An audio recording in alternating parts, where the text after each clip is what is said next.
Social Security isn't all about getting the most out of it. It's about how strong you want the foundation of your retirement income plan to be. And most people approach Social Security with one question: how do I get the most out of the system? And that instinct makes sense because, after all, you paid into it for decades. But framing the decision that way often leads people to claim in their early 60s without fully understanding what that choice does to the rest of their retirement plan. In higher benefit households, that single decision can easily mean hundreds of thousands of dollars over a lifetime. And it's not because somebody did something wrong necessarily, but because the trade-offs weren't clearly understood. So this isn't about squeezing every drop of juice out of the Social Security orange. It's about understanding how this decision shapes everything that comes after it. Here's what shows up again and again. People nearing retirement feel uneasy. They're worried about running out of money. They're worried about market volatility. And they're worried that in the worst case scenario, they may have to go back to work someday. And when people feel that way, they gravitate towards certainty. And that's what leads many people to claim Social Security as soon as they're eligible at age 62. It feels safe. It feels like locking something in.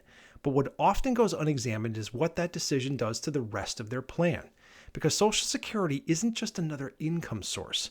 It's the one piece of retirement income that's guaranteed, inflation adjusted, and lasts as long as you do. That makes it the bedrock of a retirement plan. And when the rock is smaller than what it could be, everything else has to work harder. Before we look at some numbers, here's what really matters.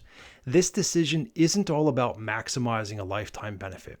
It's about how much pressure you're putting on the rest of your retirement and when that pressure is being applied. Let's take a look at an example. In this case, we're looking at Pat and Terry. Pat and Terry are both age 62, newly retired, and they have $2 million saved. They have 60% of that in diversified stocks, the rest in diversified bonds and cash. And their question is, what would be the best claiming strategy to help them with their retirement plan? The thing I tend to find is that most tools online and what most people are taking a look at to make the decision is looking at total lifetime benefits. And in this case, this calculator is taking a look at Pat and Terry's anticipated Social Security benefits. And based upon the fact that we're saying that their retirement is going to last till age 85, it's saying that to get the maximum benefit from Social Security in just isolation, just Social Security benefits, they would wait to claim to age 69 to get those delay credits from age 62 to 69. And that would produce $1.1 million worth of lifetime benefits. Sounds pretty good. So if you're running this just in isolation, it says, all right, well, I get $1.1 million of lifetime benefits. The break even is have to live to age 80. We're looking at a life expectancy of age 85. Again, if they don't make it to age 80, they would have been better off claiming earlier than age 69. And they have to come up with a certain level of income from their portfolio for the next 7 years, which exposes them to the risk and randomness of whether the market goes up or down. So their spending plan could be impacted by whatever direction the market heads over those 7 years. Instead, let's take a look at a slightly different way of looking at this that includes all of what goes into looking at creating a retirement paycheck. On this graph, we're looking at what their retirement paycheck could potentially look like. So it's factoring in the claiming strategy for Social Security along with a withdrawal strategy coming from the $2 million in savings that they have. And based upon all of these assumptions, the optimal claiming age for both of them is age 68, where they would have the opportunity to have a $12,600 before tax retirement paycheck. And the reason that these boxes are darker or lighter, the darker the color, the more the likelihood that they are going to be able to keep up with that spending plan throughout that 30 plus year retirement.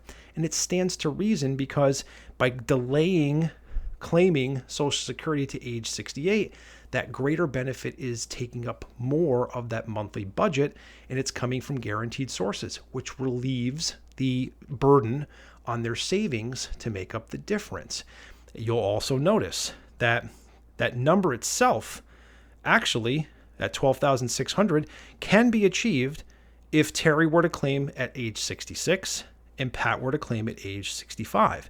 It's just there's a greater probability that the market will change that outcome for them, meaning that at some point the market will go down and they may have to adjust that level of spending. So there's less likelihood that they would be able to keep up that kind of spending plan over the next 30 years because of what the market does. And that's because the pressure that's being put on by claiming earlier is that the Social Security benefit is not taking up as much of the spending plan if they had waited another couple of years. So claiming Social Security is not just solely about total lifetime benefits, as we saw from the prior chart. It's about how those benefits can offer a higher likelihood of being able to keep up with a spending plan that gives you a high level of confidence to live the life that you want to. So a lot of planning needs to be done here, but just at least having this information allows Pat and Terry to be able to make some decisions as to whether they want to have a little bit more variable income over the course of now to later on in life, whether they want to create some type of income bridge from their savings where they can have stable income. That's going to come at the consequence of future growth. That would have to be baked into this as well. The point here being is that if you're looking at just Social Security claiming as an opportunity to get the most from it, you're missing out on how it plays a major role in your retirement income plan. Claiming early isn't a mistake by default. If someone's more comfortable locking in income now, even if it's lower for life, that can be reasonable. Just like what we saw in the example of Pat and Terry, that offers them an opportunity to offset some of those costs. And some people, they build a bridge and delay. Others claim earlier and design spending around it. And the mistake isn't claiming early. It's claiming early without understanding the trade-offs. For couples, when benefits are uneven, a common strategy is for the lower benefit spouse to claim earlier. That adds income to the household plan. The higher benefit spouse delays, strengthening long-term income and survivor protection. It's not better or worse, it's just a bit more structured. When thinking through Social Security claiming, break-even charts and cash flow models, they're useful, but they're incomplete. Understanding how each decision affects withdrawal demand, not just total dollars, is essential. So 3 things matter here. First, health and longevity. Second, current income needs and withdrawal pressure. And third, the balance between longevity protection and income today. No one's born with an expiration date, and no one knows how the markets will perform long term. And the goal isn't certainty. It's choosing a path that remains comfortable even when life doesn't go according to plan. If Social Security has already been claimed, the decision isn't immediately locked in. Within the first 12 months of claiming, it's possible to withdraw the application, repay the benefits, and reset the claim. This only works if the benefits can be paid back in full, which usually means the income wasn't truly needed in the first place. After that window closes, the decision becomes permanent. That's why this isn't a choice that you rush. The goal here is not perfection. There's no one right answer. It's finding the proper fit. It's understanding the trade-offs well enough to choose a path that supports how retirement is meant to feel. And that's when Social Security stops being a guess and becomes part of a plan.